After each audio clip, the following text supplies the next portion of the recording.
Bharatiya Janata party की कमल के निशान वाली सरकार बनाना है।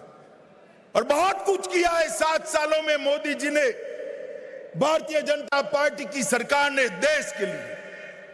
मित्रों, मैं आज आपको याद कराने आया हूं, इंदिरा जी ने गरीबी हटाओ का नारा दिया था, 70 के दशक में दिया नारा।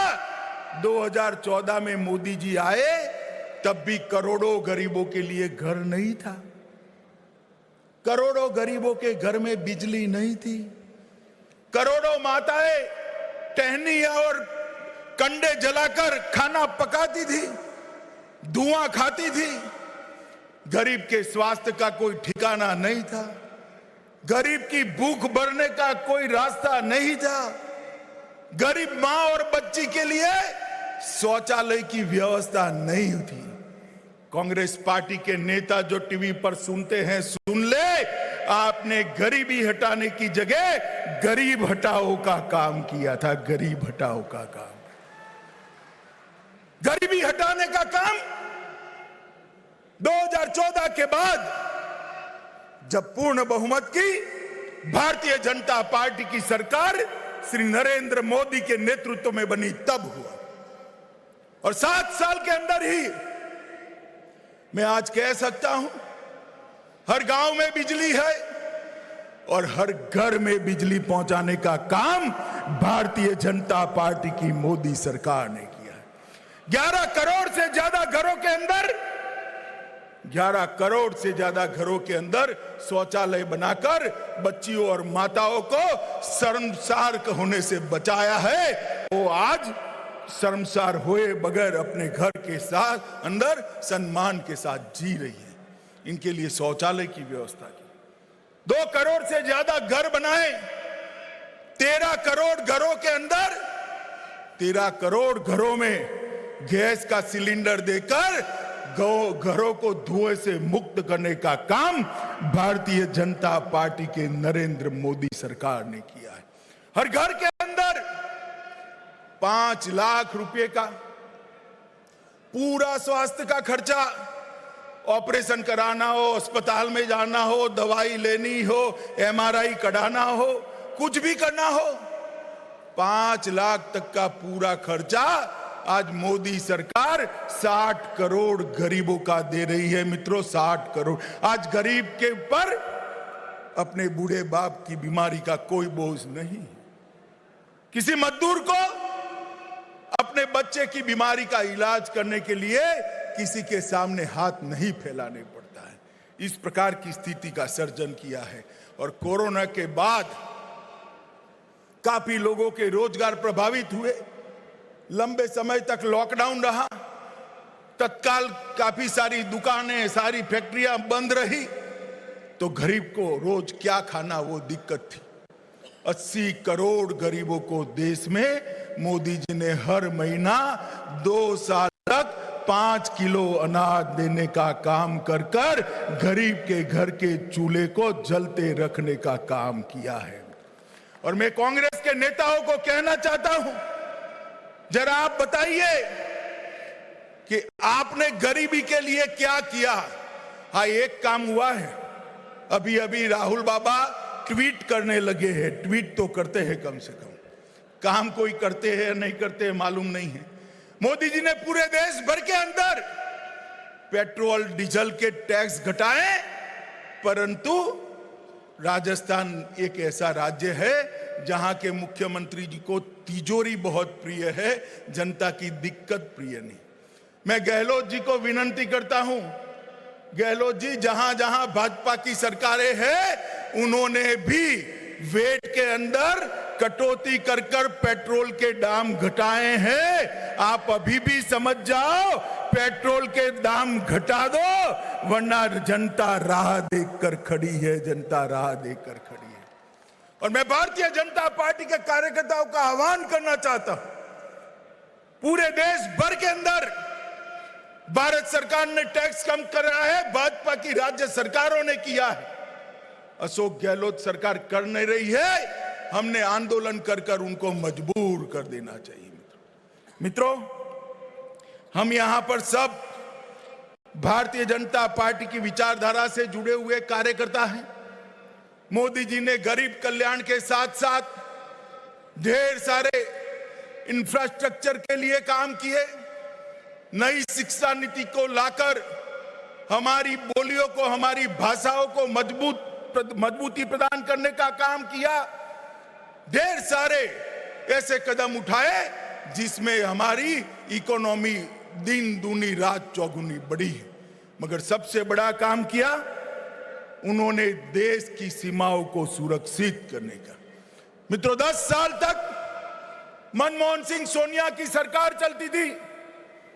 कई बार पाक प्रेरित आतंकवादियों ने हमले किए, हमारे जवान हताहत हुए, मगर दिल्ली के हुक्मरानों के सर पर जू नहीं रेंगती थी।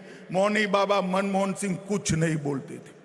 मोदी जी की सरकार आई, उरी और पुलवामा में हमला हुआ और मित्रों 10 ही दिन के अंदर एयर स्ट्राइक और सर्जिकल स्ट्राइक कर पाकिस्तान के घर में घुसकर बदला लेने का काम इस देश के नेता नरेंद्र मोदी जी ने किया। और पूरी दुनिया के अंदर भारत का सम्मान बढ़ाने का काम मोदी जी ने किया है। हम मित्रों 90 के दशक से मांग कर रहे थे कि जहां प्रभु श्री राम का जन्म हुआ वहां पर एक भव्य मंदिर बनना चाहिए। करते थे या नहीं करते थे? बोलिए जरा, जोर से बोलिए, करते थे या नहीं करते थे? ये विपक्ष वाले हमें ताने लगाते थे, मंदिर वहीं बनाएंगे, तिथि नहीं बताएंगे। मगर आज दोबारा मोदी जी की सरकार बनी, आसमान को छूने वाला गगनचुंबी राम मंदिर का नींव डालने का काम नरेंद्र मोदी जी ने समाप्त कर दिया। हम सभी कार्यकर्ता अपने जीवन में ही ये 2 साल के भीतर भीतर एक भव्य राम मंदिर को साकार होते हुए देखेंगे। जब से जनसंघ की स्थापना हुई, हर चुनावी घोषणा पत्र में चाहे जनसंघ हो या भाजपा हो, एक घोषणा जरूर होती थी, हम धारा 370 को हटाएंगे, 35A को हटाएंगे। मगर हटा नहीं पाते।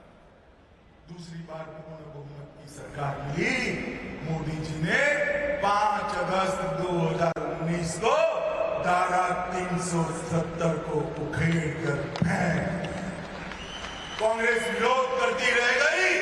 आज हमारा प्यारा कश्मीर भारत माता का मुकुटमणि बनकर पूरी दुनिया देख सके, इस तरह से भारत के साथ ढेर सारे काम मोदी जी ने किए।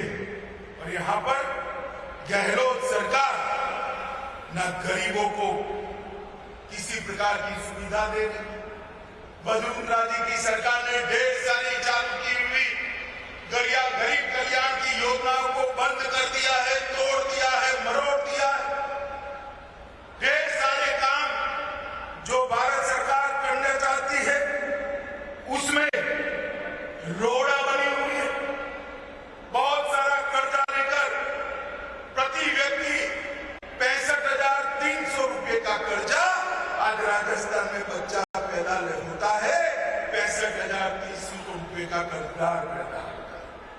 और उनको हमेशा मेरी सरकार गिर जाएगी, मेरी सरकार गिर जाएगी, मेरी सरकार गिर जाएगी। भैया कौन गिरा रहा है? कोई नहीं गिरा रहा है। मगर आप ऐसा क्यों कर रहे हो कि आपके ही लोग भागे जा रहे हैं? भारतीय जनता पार्टी कभी आपका सरकार नहीं गिराएगी। भारतीय जनता पार्टी 2023 में जनता के सामने जाकर मजबूती के साथ हमारा पक्ष रखकर प्रचंड बहुमत के साथ फिर से चुनकर यहां पर आने वाली बैसाखियों के आधार पर चलने वाली गहलोत सरकार ने चुनाव में आने से पहले वादा किया था कि बेरोजगारी भत्ता देंगे। बहुत सारे युवा है, भाई किसी को मिला है क्या? मिला है क्या? मिलने वाला है क्या?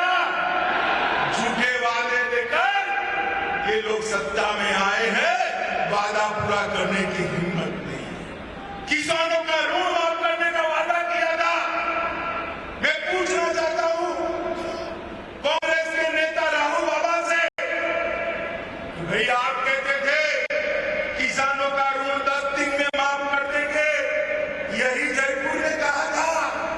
इतने दिन हुए, क्या हुआ? आपने तो कुछ नहीं किया। मोदी जी ने देश के 11 करोड़ किसानों को हर साल 6,000 रुपया लेकर 1.5 लाख करोड़ रुपया किसानों को भेजने का काम भारतीय जनता पार्टी की सरकार है। आप अंतरकलह के अंदर ही व्यस्त हैं और पूरे राजस्थान के अंदर लॉ एंड ऑर्डर की व्याख्या ही करते हैं।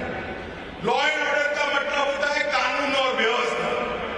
गहलोत जी ने इसका मतलब कर दिया है लॉ और ऑर्डर करो, लॉ और ऑर्डर करो। ये पूरी भ्रष्ट सरकार है। ट्रांसफर इंडस्ट्री लगाई, इसके परिणाम स्वरूप लूट के मामलों में 40% की वृद्धि, अपहरण के मामले में 25% की।